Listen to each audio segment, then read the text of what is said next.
Hello. I'm just thinking about doing a little talk about virus, uh, the world of the virus,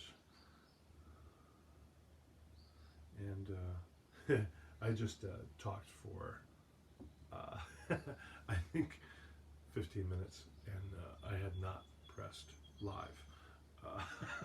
So I've just been sitting here talking to the camera, and I'm just talking, and then I was like, "Huh, that looks looks like I'm supposed to press that button to start Facebook Live." So anyway, I'm going to just settle in for a minute, see if anybody wants to join us, and I want to have a little talk about this kind of new consciousness in the world, the hygiene consciousness, virus consciousness, transmissibility consciousness, social spacing, distancing consciousness, so this compassionate consciousness that may be arising, and how we develop a way to come together. It's my feeling that we are social creatures. We are proximate partners. We are a group or herd of intimates, and we want to come together, and we will. Perhaps in new ways, perhaps under new rules, perhaps with new concerns or fears or worries, perhaps with a new delight at our ability to come together, and certainly at varying rates, and perhaps in differing manners, in differing circumstances. And I feel like we have to have a conversation. And so what I've been doing with my groups and my classes is sort of sharing this spiel, this series of thoughts about mapping out steps forward and rules for coming together forward.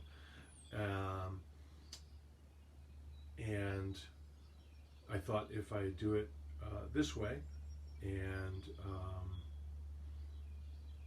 I wrote some notes for myself so I can endeavor to be fairly comprehensive, but I thought if I did it this way, I might also get some questions or comments, perhaps some challenges or different takes on things that I'm saying, or alternate viewpoints.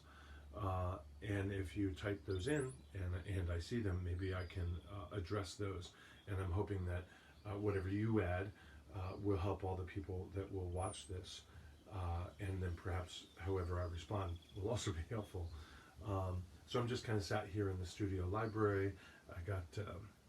I'm oddly like not in a bench or in a standing posture, which is how I normally teach. I'm in a like exceedingly comfortable chair that actually leans back, and I got a mug of hot Ithaca coffee. The door's open. It's pretty cold, so I've kind of bundled up. It's maybe 40 F out there, but I'm right by the north side library door where the breeze is bringing the goldfinches and cool air into this field. And so if you have a question or comment about working out in this world, be happy to see that. Hi, Seafood Bill. How are you? Yeah, it's Bob. I see you there. So anyway, let's get started, and feel free to type if you have something, and hopefully I'll see that. So the first thing is that the way people will be behaving in maybe the new world we'll find ourselves in will almost certainly be related to their feelings, not their thinkings, not science. For some people, their feelings will be born from the science that they understand, Other people, their feelings will not stem from science per se, or necessarily or wholly from science. They will be born from something they read, or a fear that they developed, or a speaker that they heard, or a sense that they have, or the tarot cards that they turned over, or whatever. And I don't think that it's going to be my role to say, well, I know the science, I have the science, and my job now, in seeing that you're erring in your worldview, is to fix it, to convince you, to change you. I don't think that's my role, and I find that will tend to bifurcate the interconnections anyway, or fray the weave. And so for me, I teach this private student, and I teach this semi-private group, and I teach this regular ongoing class, and I teach that class, and these two private students. I teach this monthly clinic that meets, and so I have a whole bunch of different groups. A lot of them are groups of one, private students, and I feel that it's not my place to say, here is the policy, because of my unique grasp on the science, and therefore, here's how we're going to do it. We're going to do this, we're going to do that, we're not going to do this. We're going to keep to these rules. Because while some people may agree with me in a particular class, and like, yeah, I'm into it, somebody else may not. And that person will not feel cared for and comforted, or perhaps welcome. And they may feel like they need to argue their case, or that I haven't heard their case, or that in fact I'm trying to impose my view. So I think it's really important to understand that everybody's going to act from their feelings about this world. And so what I've been doing with every class that we meet is trying to have this conversation, and give people a chance to share their views, and then see if we can come together as a class, a group, and have a clear understanding of how we as a group are going to proceed, what our new policy is going to be, what our emphases are going to be, what our new rules are, what our worries in fact are, and what our methodologies for sort of attenuating risk are. Now, this particular group might be very, very, very rigorous, with face shields and, swimming in Purell and all the rest. And this other group can be, we don't even believe the virus is real. I don't know anybody that has it, and so let's kiss on the lips before every class or something. And, that group is going to feel a certain way. This group is going to feel another way. And I think it's important to kind of find a way in which every member of the group, including the teacher, can feel comfortable in that rule set, and have a say in what the rules will be for that group. And so I've been kind of going through sort of a list of different things I'd like to point out, which I'll do here, and then give people a really fair opportunity to share their take, so that it doesn't feel imposed and it respects feelings, as opposed to argues for different people's understandings. So I think that's what I want to keep in the forefront, that people will be acting from their feelings.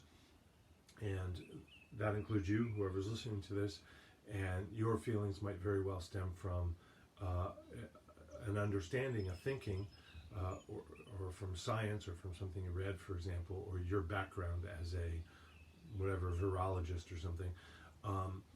But you'll still be acting on your feelings, as will everybody else. And it may be that in a particular group, let's say this group of 3 semi-private students, it could be that this person and these 2 people can never quite come to a newfound policy for their group that everybody's comfortable with, if not satisfied with.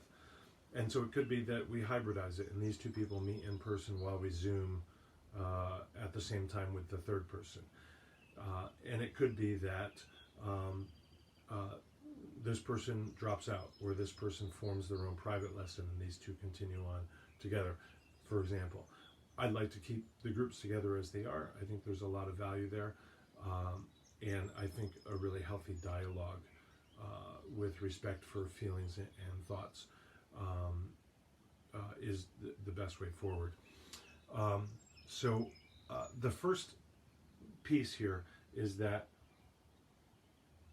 I think it's exceedingly important to recognize that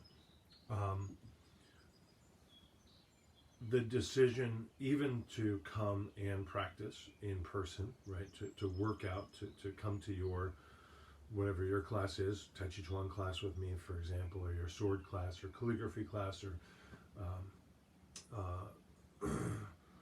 Qigong class, or what have you. Your decision to come here may feel sensible, like I need to get out of the house, this is healthy, the governor is stupid, or whatever your thinking is. I want everybody to really clearly recognize and respect the fact that your decision will affect those close to you. So your co-workers, your family, your cohabitants, perhaps your friend group or your social group, whatever that looks like. In other words, a dog might want to go play in the mud, and then it gets back into the station wagon with the family. And now its decision to play in the mud is going to affect the whole family when it gets in the station wagon, particularly when it shakes off.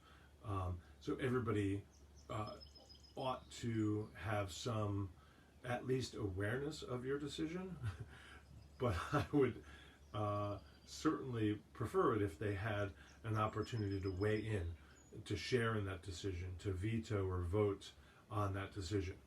Right? So you may feel like, well, I've read the science and I feel this, and that's stupid and that's safe and I can do this, and then you just head to class. But potentially anyway, or for certainly the risk, but potentially the results of the risk can affect those that you are in other social contact with, like your family members. So I feel like it's really important to make sure that we recognize that these decisions that we make are decisions whose risk is shared by those close to you. And so I think it's really helpful to share the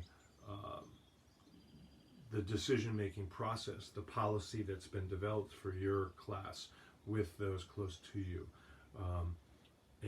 So I've said that to every student that's come personally. I said, look, you feel that this is safe and that we can do this fairly safely, and you're ready to come here in class, and we figure out we're going to stay 10 feet apart or whatever our rule set is, but I want to make sure that you have, if not simply apprised your social circle of your family, your coworkers, if not simply apprise them of it, but hopefully help allow them to share in the decision making, so that they're in agreement and they're comfortable with that decision.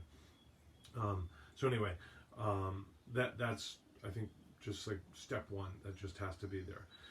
So in a particular class, I think that having appropriate PPE available is very helpful. So I've asked that everybody comes to class with a mask and hand sanitizer. I usually can provide that, but I don't know how long I'll be able to, I keep donating it and stuff. So I've made some and bought some, and I don't know how long I'll have it, so I don't want to promise I'll have it. So I'd rather ask everybody to bring it, and I figure even if one person forgets, somebody else has brought it, so there is some present. And so far, I still got enough, so I think that's good. And I'm right here by the apothecary here, so if I stood up, I could probably see if there's another bottle. So at any rate, having those things present is very important. The presence of them might not mean that we're going to use them, and that may depend on the class. If we're having a non-contact outdoor class like a meditation, we could probably all reasonably stay 10 feet away and not feel that we need a face shield or a vinyl gown and goggles and an N95 or anything. Whereas another class might be physical martial contact, perhaps with sweating perhaps, as always, the possibility of BPE due to injury, but certainly much more proximate, breathing on one another and so forth. And that might be something, okay, in this class, we're going to wear the mask. Or in this class, we're no longer going to do that element. We're going to just practice, the spear form, where we definitely stay 8 feet apart because of the length of the spear. So again, this changes for every group. This is something that's there, but I'd rather not have somebody decide they'd like a mask now that they realize what we're doing in this particular class, or their feelings have shifted and they're like, you know what, I really want a mask, but they aren't present. Now that person's in the awkward position of pressing on whether they're not comfortable or having to leave class, which I would bet is fairly socially unlikely. I think most people would probably just be like, I don't like this, but I guess I'll get through it. And that's not really a comfortable place to base a practice from. So if the stuff is available, even if it goes unused per everybody's agreement, I think that's the wisest choice.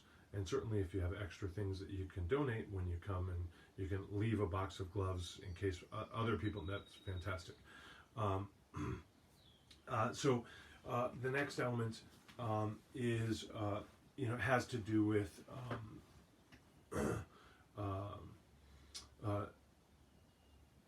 droplets and coughing and stuff. I guess I didn't say this either, but I think it stands to reason that if somebody close to your social circle, like living with you or your coworker or something, or certainly yourself, is proving to be symptomatic or seemingly symptomatic, then we simply opt out of class. Just simple, right? And you text me and apologize or something, but just make sure that we're hewing to that, and I'll do my part to be really open to not causing financial distress from late cancellations and stuff. We have our normal 24-hour cancellation policy, but I think we can endeavor to be a little bit more unrigorous in its application or enforcement. So,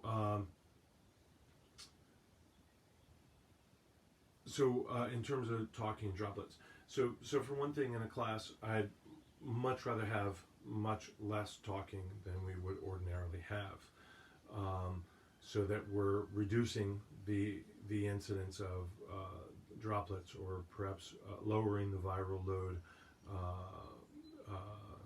exchange. And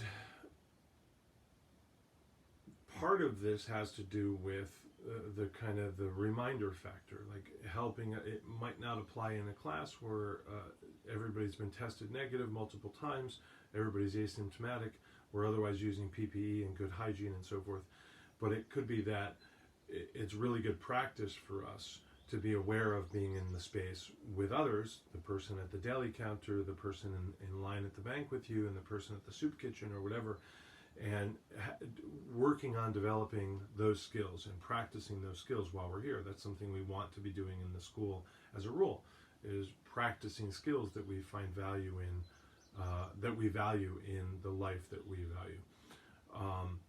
And so practicing reducing the talking, perhaps reducing the laughing.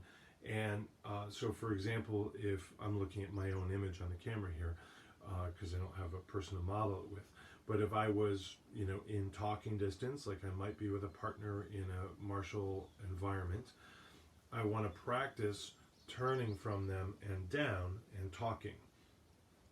So if I have something to say, practice talking here. So the droplets aren't so high, they aren't aimed at the person, they're aimed below their mucous membranes, and now that takes some practice. It's a skill to develop. It's and certainly it can be doing it with a mask on as well, but again, I'm still practicing this, even if the mask sort of obviates that need, which I don't know if it does, but maybe it does, or attenuates it. But at any rate, I'm practicing not just for you for this moment with this group, but to be a member of society. Now, part of the challenge to that is it's not natural. I look where my mind is going, where my voice is heading. That's what I do, or most anybody does.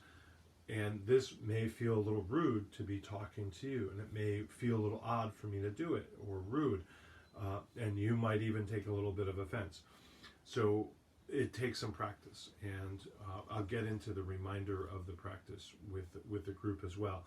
But that'll be my recommendation: is that where and when we can, we practice not talking down to the person, but talking down and around the person. So less talking away, I think will be, a very, very helpful thing. Hi, Coach Wasilewski. Good to see you. Hi, Drew.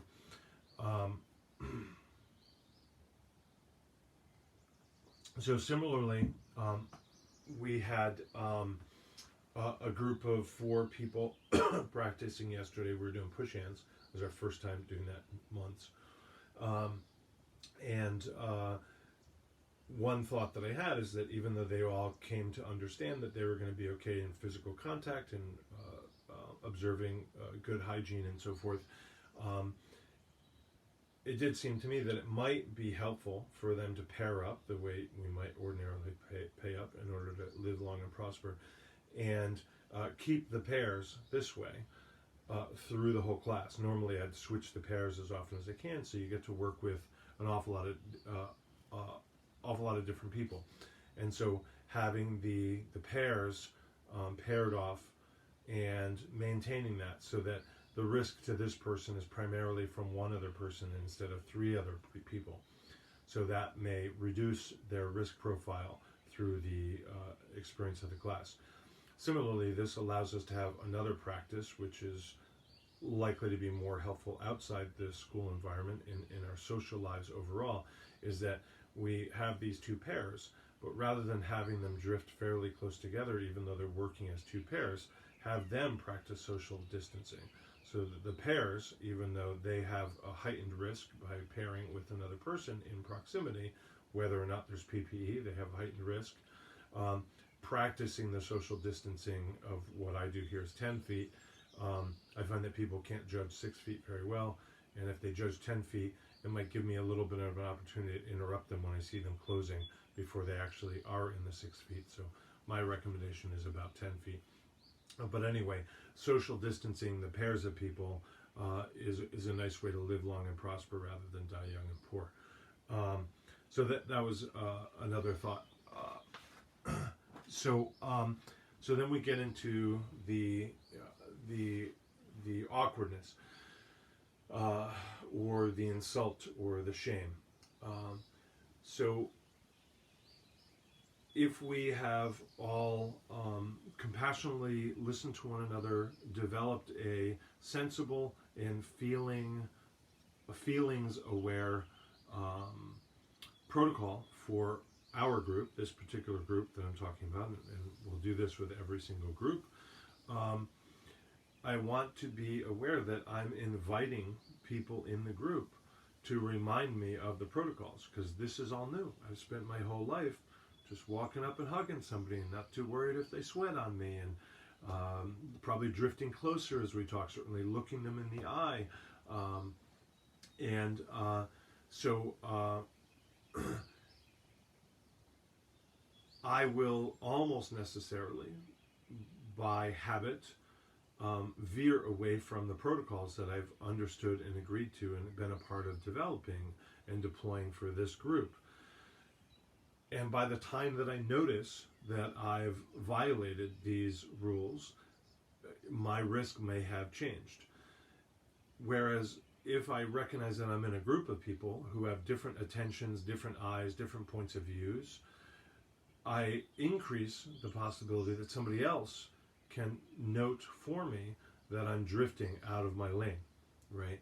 So I'm talking, looking right at somebody, I'm drifting fairly close, I forgot to put hand sanitizer on my hand between these 2 actions or something.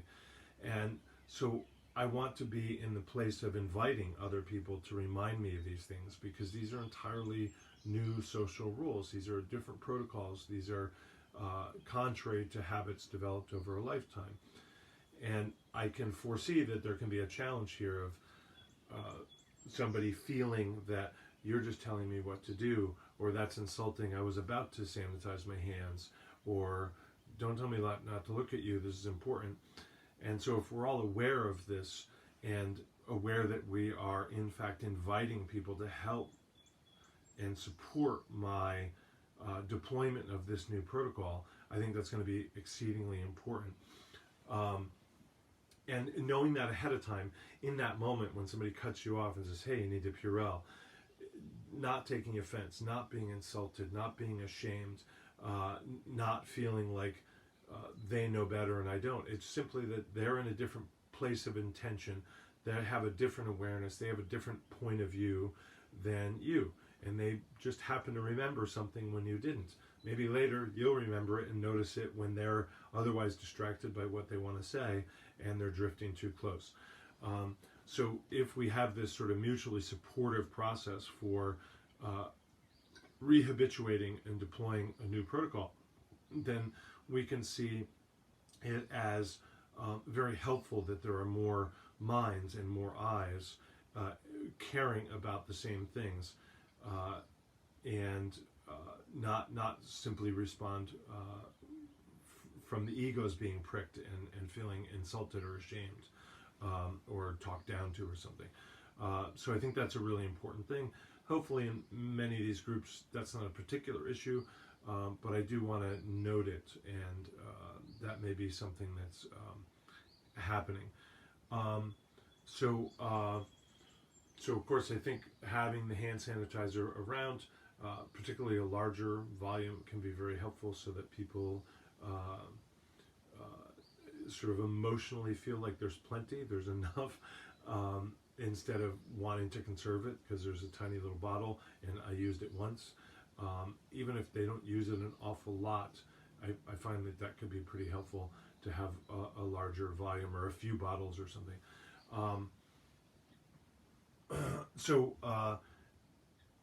Again, I was talking about like the shame and insult and kind of talk down thing. That could apply to, touching the face or something.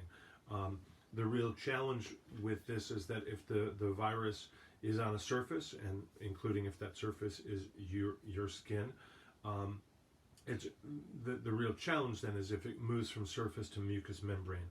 So it goes from surface to inner via the mucous membrane. So like nose, mouth, eyes, that sort of thing. Or certainly I'd imagine, and I don't know the science on this, but broken skin I would expect would be the same thing as we'd see with much else in terms of infection. And so that can be the sort of thing that I'm reminding somebody else of. Hey, you almost touched your face, or you did touch your face. Maybe you want to sanitize, and then just be reminded, try not to touch your face. This can be one of the real upsides to wearing a mask or goggles or face shield or something of the like. You're much less likely to be touching your face if there's something over it.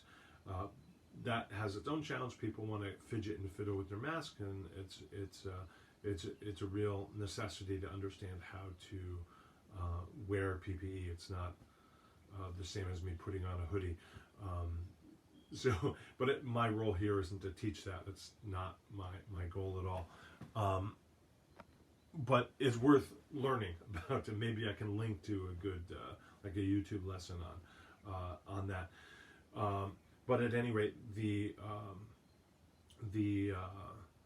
mask can definitely serve as a reminder or even an impediment to my touching my face. So by the time I go to touch my face, I touch the mask and then I remember. So not perfect, but I didn't touch the mucous membrane. And then sanitize, because your mask is the surface that may be problematic. So anyway, this kind of gets to the general idea of hygiene.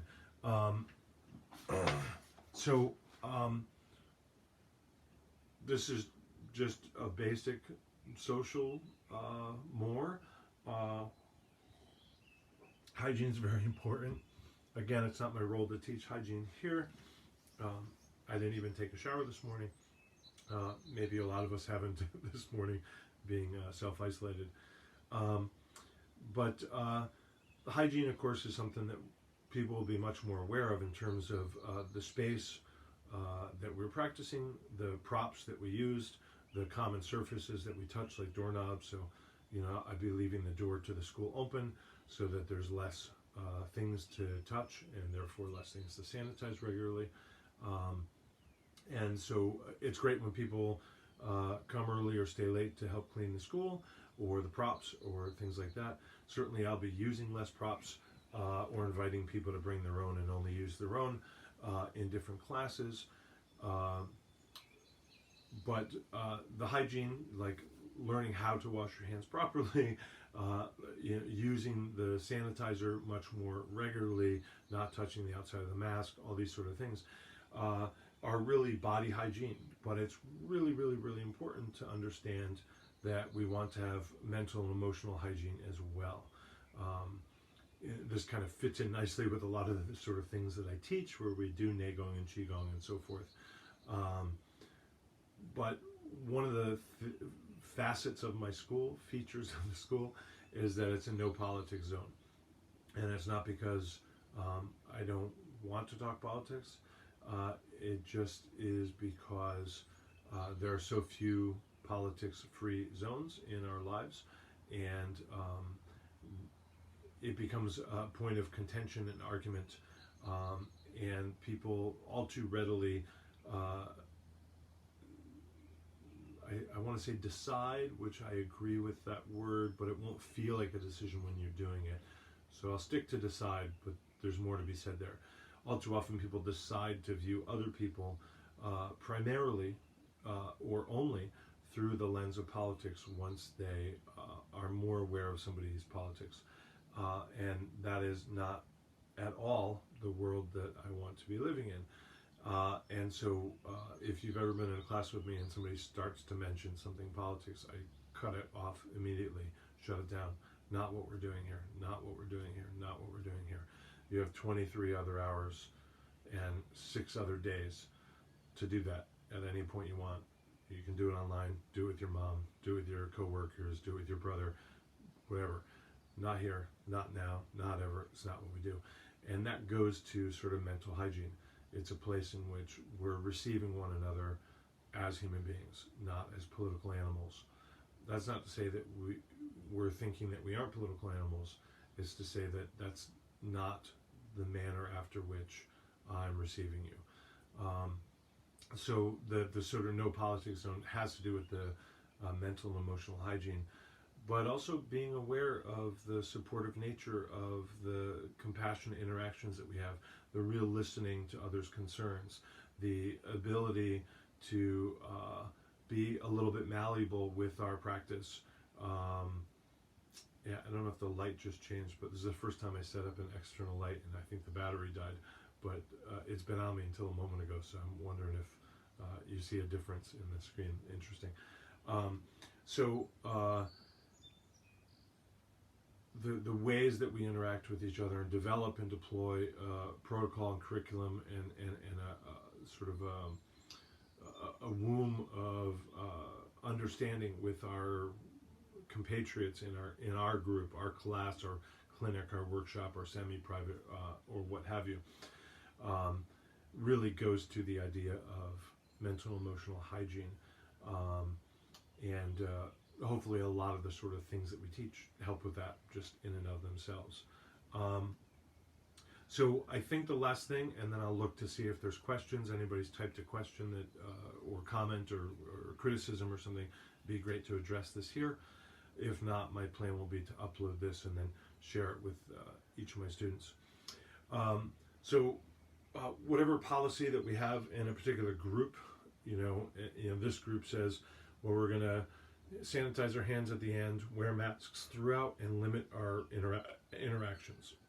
Another group might say, we don't need gloves, we don't need masks, we're doing meditation, but we're going to keep 10-foot social distancing, and we're not going to pass the peace pipe anymore, and that's that group's rule. It seems to me that whatever policy that we have for a group, or maybe we can say instead of policy, which sounds like it comes from above, but mutual understanding of care, whatever mutual understanding of care, we could do that. Mutual understanding care. We could get an anagram for mucus, and that would be what it is. So whatever that mutual understanding is in a group, I would guess is very likely to change. Maybe occasionally, maybe every 6 months, maybe every week, maybe within a given class, right? I've thought it through, I've felt it through, I've discussed it, I've considered it, I've agreed to this, but now partway through the class, I'm having a different feeling. Let's stop the class, let's talk, let's express the feeling, and let's act from there as a group. That might mean you decide to go home. That might mean you say, you know what, I thought I'd really have everybody wear a mask. And my role would be that you bring and have a mask with you in case that is the decision the group makes. We wouldn't want somebody to make a decision that's impossible to be supported by the props that we have. And I wouldn't want somebody to be wishing that they could have made that decision, but not everybody brought a mask, so I've said it, but it can't happen. So the policy, the mutual understanding can change. I think is likely to change. Probably not as often as during every class, but it may change every week. And somebody's read something new. They've cared for their sick father. They've lost their sister. They've started to have nightmares, and this is where they're feeling. And that's not for you to argue with your facts and science and higher understanding based on your 6th year degree. This is the feeling they're having, and that is what they're going to act from. And I want to support your actions in a way that I can find comfort for myself in the mutual group. And if I can't, then we act from there, and we separate the groups, or we hybridize the class and have Zoom and those present and so forth. So the policies are very likely to change due to science, right? We get new science that says 6 feet is not enough. It's really 17 feet. Okay, let's change that. The policy is likely to change because of feelings that people have. The policy is likely to change because of rules, whether they're local health laws or federal laws or policies that change for licensing or so forth. And so we want to make sure that in doing this conversation with the group, we recognize that whatever we arrive at may very well change. I think is likely to change. Yesterday, for our first time, 4 of us met and we had this conversation, or I said these things, and then we had a conversation and questions and answers and so forth. And we started practicing. It was amazing. Like I hugged somebody, first, like I'm going to cry. Like it's amazing. But then somebody showed up, I don't know, half hour late, and we were already kind of figured out what we're doing. So I just stopped everybody and we started from the beginning. Here are all the things I want to say, and there's a new member to the group. How do they feel? What do they think? And this, again, is not a place for them to argue from what they know and change other people's minds. You can spend the other 6 days and 23 hours changing people's minds. But that's not what we're doing here in my studio, in my school. And so we stopped it, and it was awkward and inconvenient. We had just gotten into the flow a little bit, and this person's late, and so here we are. But it's important to do. And of course, we got to practice saying all these things again, hearing somebody else's take who wasn't there earlier, and re-expressing our feelings and considerations and concerns. So that all felt really good. And I think that might be all that I wanted to say. I made a few notes for myself so that I would try and be sort of comprehensive. It looks like somebody's typed a question, so I'm going to sip the coffee and then see what the question is. And maybe there's a few questions. My expectation, by the way, is I'll post this on Facebook, so it's there, but I think people lose these live streams on Facebook. And then I'll aim to re-upload it and put it for free on Patreon or YouTube or both, so that people can find this later, and I'll be directing my students to that. Hey, there's a David Chandler DVD was propping up my, so I guess this is brought to you by David Chandler. And because I'm old, these come off more often when I'm reading. So I'm just scrolling back to see what comments there might have been. I don't know who is still on. I don't usually go through that. Yay! The great Amy Blair is here. Hooray! And Jean, yay! I think I said hi to Drew, but hello, sir. Hey, Ken, you heard all this. Sarah Drew, yay! Thanks for talking this through. A whole new world, a dizzying world I never knew. Okay, so Tina wrote, we need more creativity and open-minded thinking like this and compassion. I have recently been alerted to compassion and following it around. Yeah, I think that's like I probably don't have the same angle now because I moved David's DVD, but close enough. I'm sure you can see me or hear me anyway. Yeah, we need more creativity and open-minded thinking like this. Yeah, and that's what I'm trying to do is I try to really think this through and then invite other people into the practice of developing the protocol for a particular group, and that requires some open-mindedness, I think, and benefits from creativity. And I think if it's all undergirded by or shot through with compassion, then I think we're like in really good shape. And I imagine this becomes a simpler, quicker, like I'm babbling on here, probably becomes a simpler, quicker thing. Maybe I'll type these up as sort of like basic kind of bullet points or something so that people can kind of checklist it, like, right, remember that, consider that, I know what that whole thing means.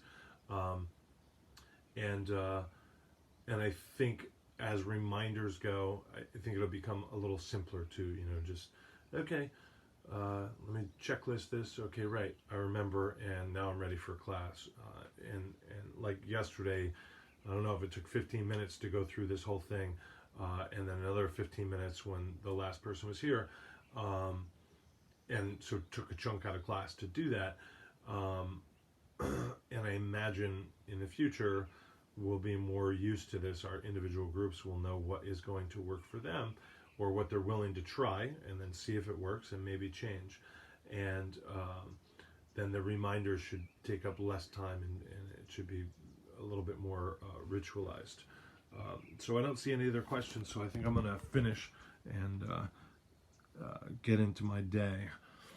I think I have about 6 classes today, so I'll aim to post this, and I don't see another question. So thank you, everybody.